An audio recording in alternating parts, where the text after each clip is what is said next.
5:21 a.m. The suspect is identified as Derek McRowley. He is 6 feet tall, weighing 190 pounds.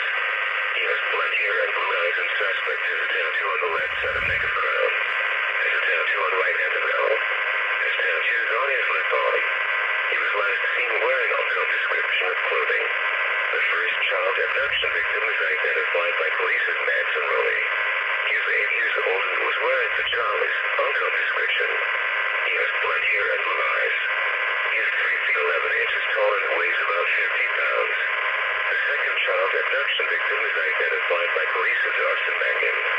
He is 6 years old and was wearing pajamas, also description. He has blonde hair and blue eyes. He is 3 feet 5 inches tall and weighs about 40 pounds. The abduction happened at Rice. The suspect was driving a gold 2004 Chevrolet Silverado with